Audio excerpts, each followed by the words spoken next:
from what I learned from him personally, it seems that he is doing a very interesting discourse on the topic. Thank you very much. Good afternoon. I didn't hear. Good afternoon. Now I am happy everybody is awake. As I am standing here, I am reminded about a book by Chetan Bhagat. I think many of you must have known or heard the name. The name of the book is 3 Mistakes of My Life. As I am standing here, I think I did 3 mistakes. The first one was when Sharan suggested to me a few months ago that I should speak on artificial intelligence. I was also curious. I think in this excuse I will also know a few things about. Immediately I did. That was the first mistake. Second mistake was yesterday in the evening I told few jokes. Then Sharan and Professor says that you make this also little right. Don't bore people with too many things. I agreed. Third mistake is I am going to make now. Because as I studied artificial intelligence, tried to understand it and all, I got confused. If you have bothered to read the abstract in that book, I mentioned I am going to share my concerns and confusions. Don't expect me to give a very clear picture about artificial intelligence. I can only share what I have. I am confused. I have concerns. I am going to share them. Yesterday I mentioned this happens to be my 50th year of association with this campus. As I am standing here, this is a momentous occasion, of course.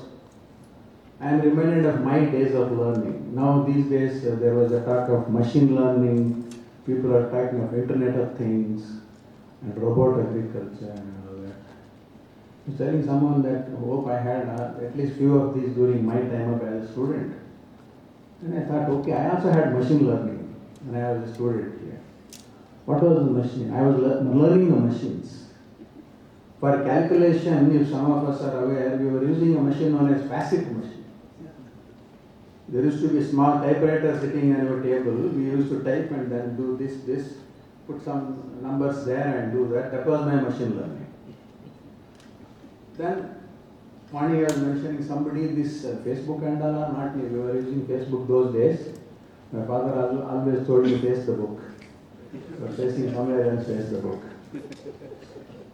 So with that, now things have changed, times have changed, 50 years, many things have happened, internet has happened, and everywhere computer is making its inroads. So agriculture is not to be left alone. They will tell British job will be made easy, farmer's jobs will be made easy, you will do this, so you don't have to worry.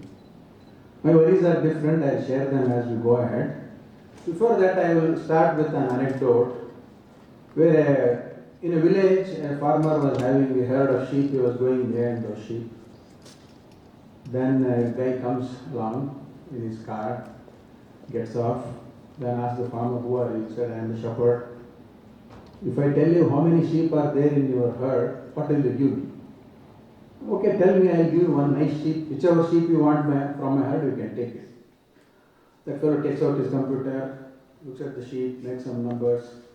From the cloud computing, takes out a software, calculates and tells you 150 sheep. That's right, I counted in the morning. How did you arrive at this? Very simple, I counted the number of sheep, feet first, then divided by 4. Okay. Then what did you do? I used some algorithms for that. Okay. For a thing the farmer could have easily done by the head count. This guy spent time, internet time, computer, everything to understand how many are there. He counted the number of feet and then divided by 4. Then he said, okay, you have done a great job, take any sheep you want. This fellow took a sheep. And the farmer looked at him and put it down. That is my dog. What you have picked up is the dog. So this is the kind of artificial intelligence we are stepping into. I am confused. And there is a saying, if you cannot convince people, confuse them. And I am going to confirm the confusion now.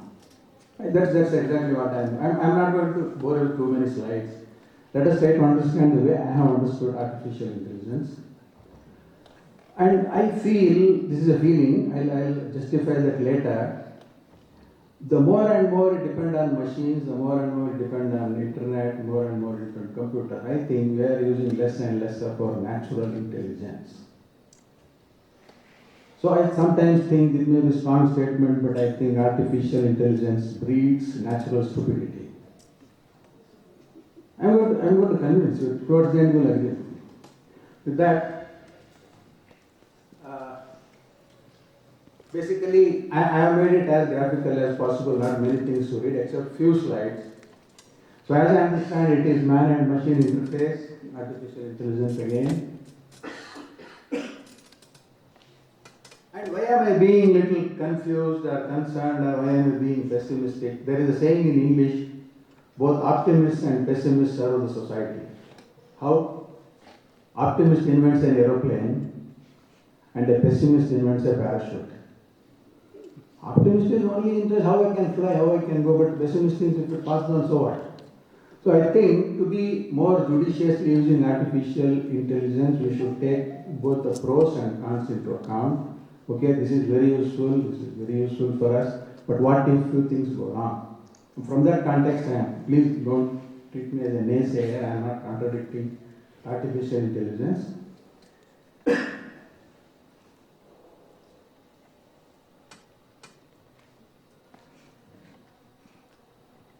And I think if you are looking at artificial intelligence as man versus machine saga, I think that's not correct.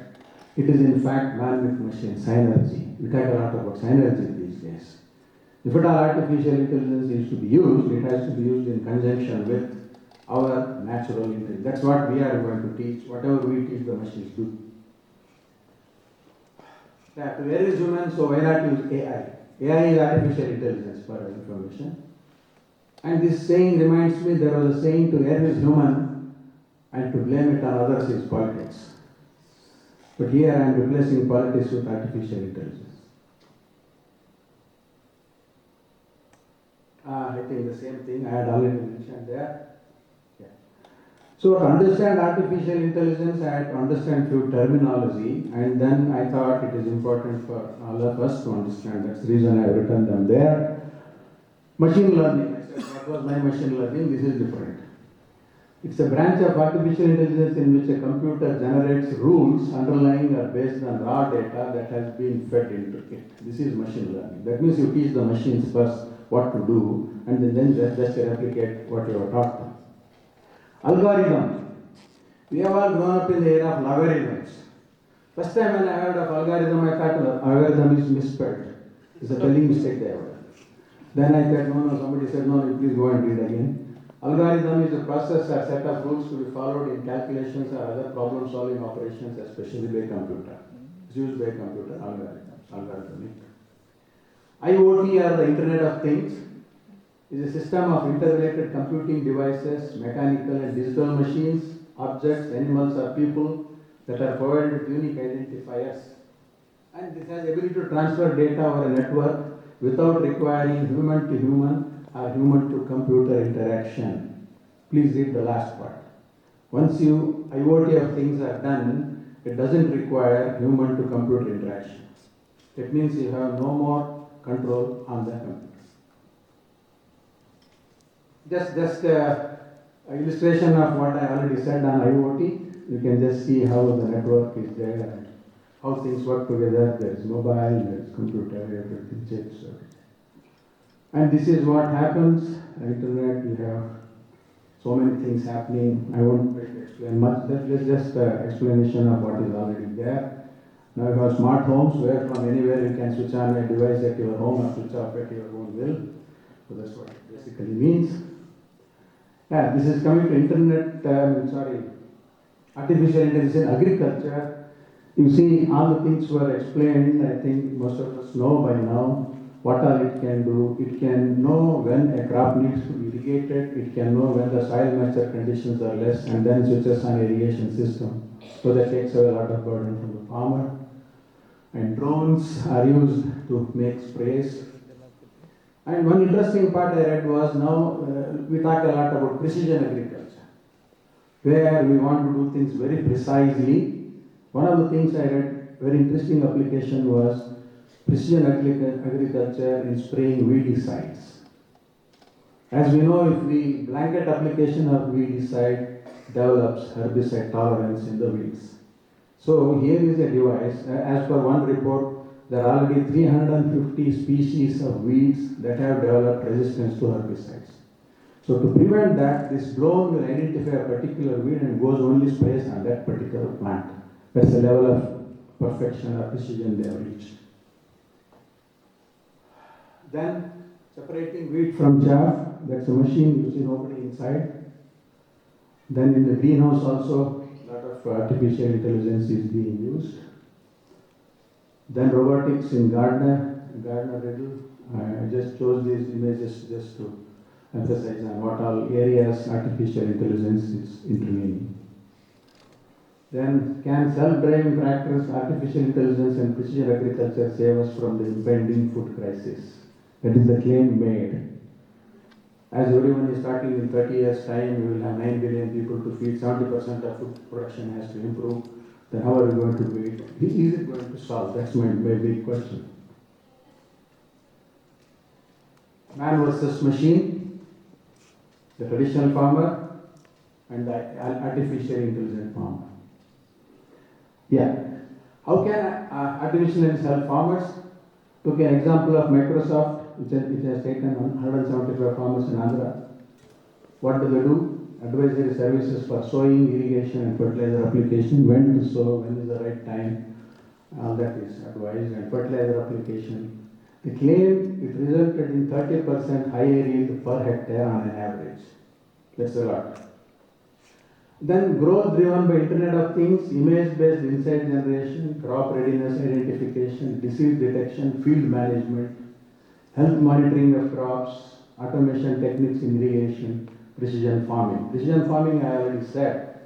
So what it will do, generally we know when a disease outbreak happens, it usually starts at some phase and it gets blown up, it spreads overnight or in a few days' time. So by supervising your fields using a precision drones, you can make out where the decision has started, how to prevent the spread, nip in the bud, that particular disease spread. And also helps in, it also tells you when is the right time to harvest and how things are. But all that has to be taught to the machine first, please remember. Robotic agriculture and advantage is they do not get sick, tired and don't need time off.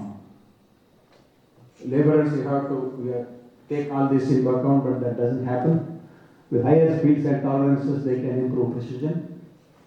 Then these claims are made.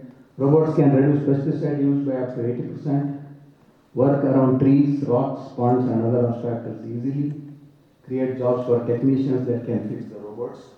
Question is how many robots will be there and how many technicians are needed. That is not mentioned. Deliver products of high quality at lower cost of production, can function as automated sprayers based on weather conditions, perform mechanical weeding, mowing, spraying and fertilizing, can detect weeds with their cameras and sensors, identify pests, parasites, diseases and other stresses. Replace manual labor and yield better return on investment through cost-effective solutions. To me, they all look like perceived benefits. Many of them had to prove the work. But then, anytime we have brought out a new technology, we try to say all this can do, this can do. That's how it is, I think. To me, it looks like that. Then digital dairy. When I say farming, I am taking into account agriculture, dairy, livestock management and poultry. You heard of digital dairies, digital dairy. So what can it do? You see the cow there with the QR code on it? So cow has a QR code. It can be read using different machines at different levels. Then it can use the facial recognition technology. And I was wondering, how did they use it? Where did they start? Then I found this was developed for detection of human terrorists to manage dairy cows. So using a technology to develop to detect human terrorists to count and keep track of cows in the farm. To uniquely identify and track behavior of all the cows in the barn. That information is used to develop key animal and farm performance indicators delivered in the form of daily notifications and real-time detailed analytics to farmers' phone. Farmer can know on his phone which cow is grazing where and whether it is grazing well, whether it has taken enough water, whether it has any problem. All that can be recorded using artificial industry and intelligence in dairy. Such analytics help identify and analyze inefficiencies and animal health issues that need to be addressed to improve productivity and animal welfare. And then here, the collars are implanted with transponders that can tell when a cow is ready for milking and connects with machines that do the milking automatically. Such an easy job, no? Anybody can do dairy farming. Sensors that can be swallowed. There are sensors that can be swallowed and it goes and lodges in reticulum. As you know, cow has four stomachs. It will go and land in one of the stomachs, reticulum, and stays there, it seems, entire life of the animal. And it can monitor body temperature, movement and stomach acidity and uploading the results when the cow is near wireless detector. That is interesting. When fed to machine learning algorithms, those data can be used to detect when animals are in heat and spot the early signs of calving up to 15 hours before it happens. Diseases can be identified several days in advance, allowing early treatment and a 50 to 30% drop in antibiotic use. I think this is a very good benefit. Because a lot of antibiotics are used in the farm animals to keep them protected, and then that gets into the milk we drink, and a lot of things are happening. That's a good one. So you also detect when they are in heat and when they are to be monitored, and if they are about to calve, then 15 hours before it happens, you are alarmed, cautioned. Then livestock monitoring systems can store real-time information regarding the geolocation of the sheep, as well as biometric data about activity, weight, blood, heart rate, and other parameters that can assist with decisions about health, welfare, and reproduction. That's for livestock management. So literally everything artificial intelligence can do. Then I get a question: what do we do? This, fractional poultry. I could have made this digital poultry, digitalized fraction. I wanted to make a change. I didn't want to use digital everything. Fowl is a word, no? So I thought instead of poultry, I can write poultry. What can it do? It can labor saving, flawless decision making, round the clock monitoring, improved processing, predictive feed digestion, and bird management. So, and when we were in graduation during our poultry, we were taught that there is a disease known as Ranikhet virus disease. If it comes overnight, all your fowl are dead. So this can save, because if it can see or predict in advance, if there is incidence, it can be immediately checked or controlled. But the catch is expectations are high. Actual number of new commercial viable technologies is limited. That also you should be aware. Scenario. What's really happening? This is applications. Then taking this into account, what's really happening in the industry scenario. Venture capital community is investing huge money in agriculture technology startups and pushing them to complete development as soon as possible and flood the market with their products. Result, when you do it in a hurry with a lot of expectation without proper testing, products can fail. Failure of the product leads to skepticism and delivers a blow to the integrity of machine learning technology. So what is the caution? Yeah, this is one important thing which I felt should be paid a lot of attention to. Agriculture is one of the most uncontained environments to manage. For technology to truly make an impact, more effort, skills, and funding are needed to test these technologies in farmers' fields. IoT versus NOT. NOT is not, it is nature of things. Internet of Things versus nature of things. Artificial intelligence and machine learning are helping to understand our environment. We are still far from being able to predict critical outcomes in fields like agriculture purely through the cognitive ability of machines. Why is that? This is the one? Yeah. So before you go there, I looked at this story. IBM in 2011 through its R&D headquarters in Haifa, Israel, launched an agricultural cloud computing project. Their goal was to gather a variety of academic and physical data sources from our agricultural environment and turn them into automatic predictive solutions to assist farmers in making real-time decisions in the field. The team believed it was entirely possible to algorithm agriculture. Earlier that year, IBM's cognitive learning system, Watson, had shown astonishing results. Several years later, Watson produced groundbreaking achievements in medicine. That was applied in medicine.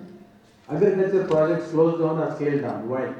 Ultimately, IBM realized the task of producing cognitive machine learning solutions for agriculture was much more difficult. So why did the project have such success in medicine but not in agriculture? That's the question, and we are going to try to answer a few of them. Hypothetically, it is possible for machines to learn to solve any problem on Earth relating to the physical interaction of all things within a defined or contained environment by using artificial intelligence and machine learning. Hypothetically, please note it is hypothetical. The limitations is one of the most difficult fields to contain for the purpose of statistical quantification. Even within a single field, conditions are always changing from one section to the next. There is unpredictable weather, changes in soil quality, and the ever-present possibility of pest and disease occurrence.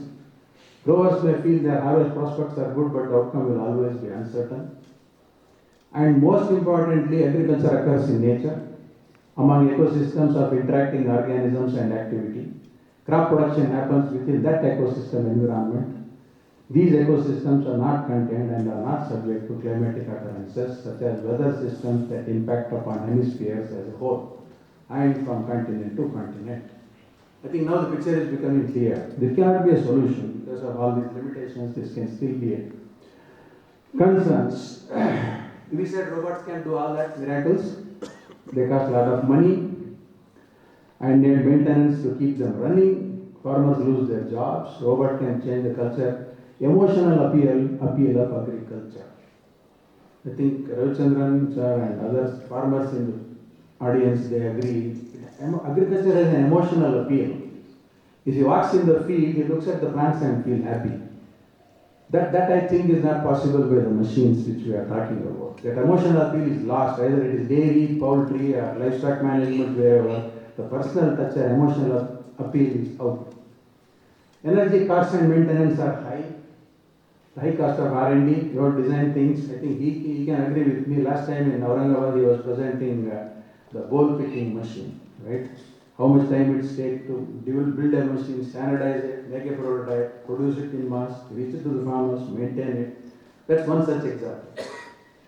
Lack of access to poor farmers. I think we have to talk when in India, situation like India, if you have to talk, majority of farmers are not rich. They cannot afford all this. So access to them is also important.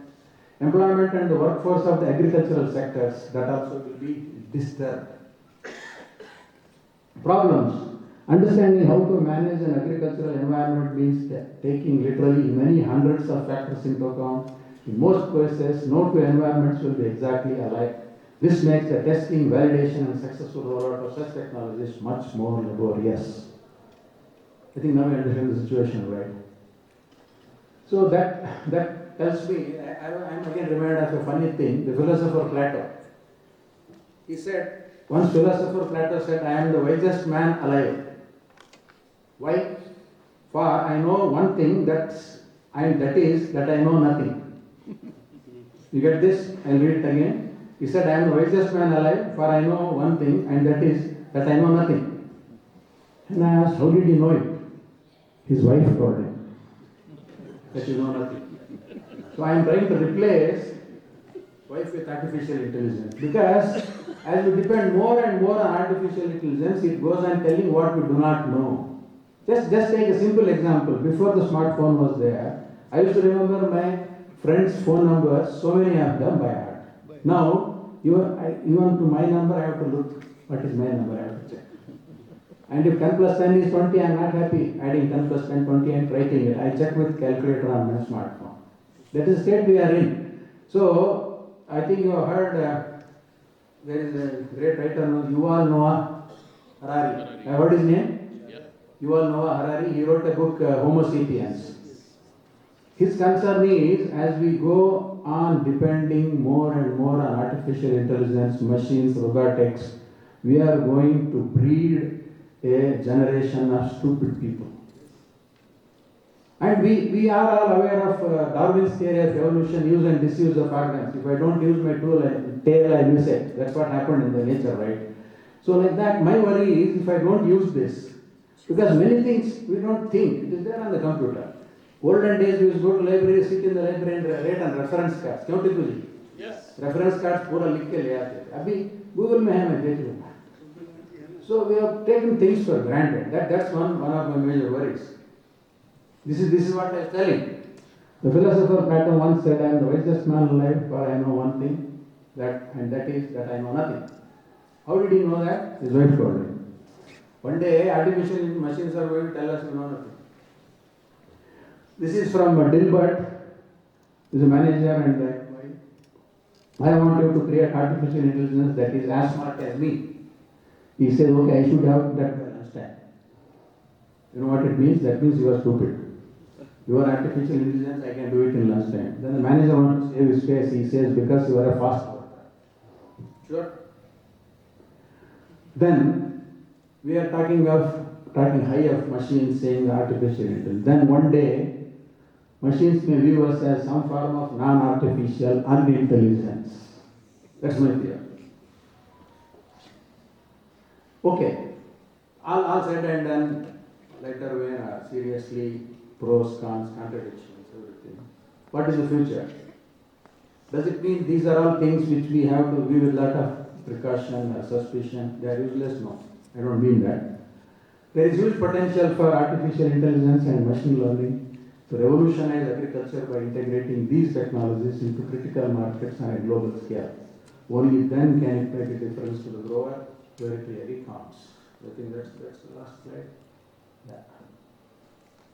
Thank you.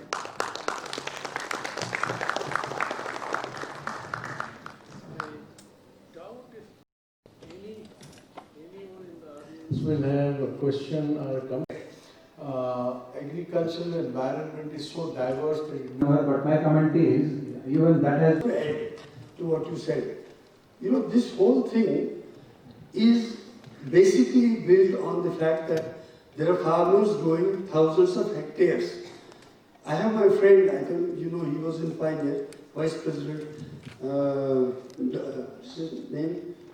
Roger. Soybean Vice President. He has a 1500 hectare farm.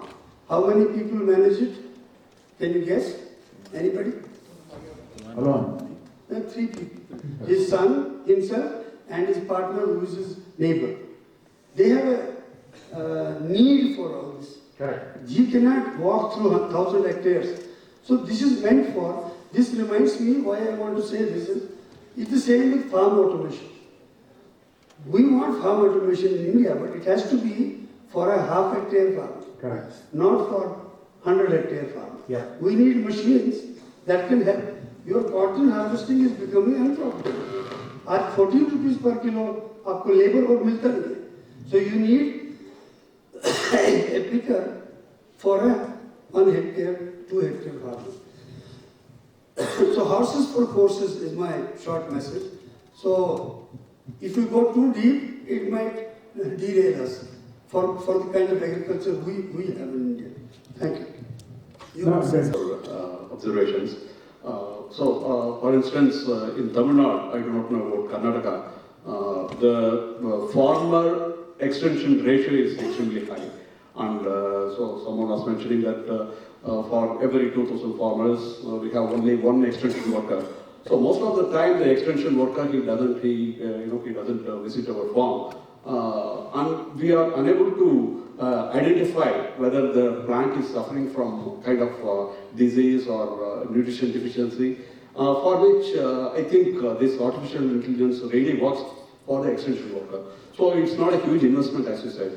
So if you have almost all farmers, they have this smartphone. So you just take a photograph and upload it, and immediately it identifies. For instance, I tell you one story. Last summer, so I took up the cultivation of ADT5 black ram. So it had some, I was not happy with it. Usually farmers, we grow during January in the month of Thai and later in Chitai, that is in April. So I took up the cultivation of black ram in the month of June. So right from the beginning, I was not happy with the formation of the leaves, and I was not happy with it.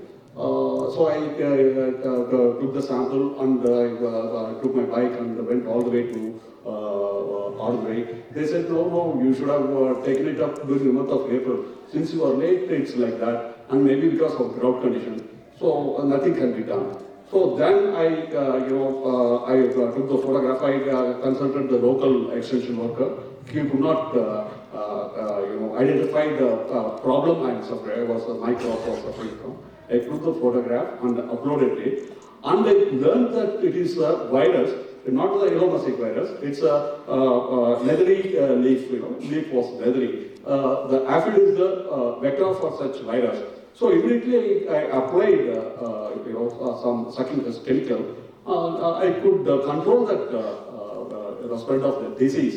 So for farmers, even for the small farmers, give the artificial intelligence that Android phone is have the extension worker is having that Android phone. He can very well diagnose the disease well in advance.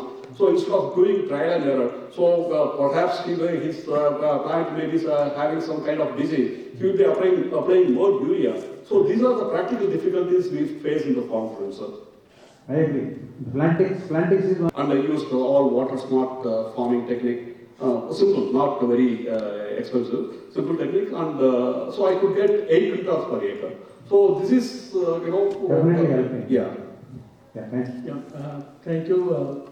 Invite the next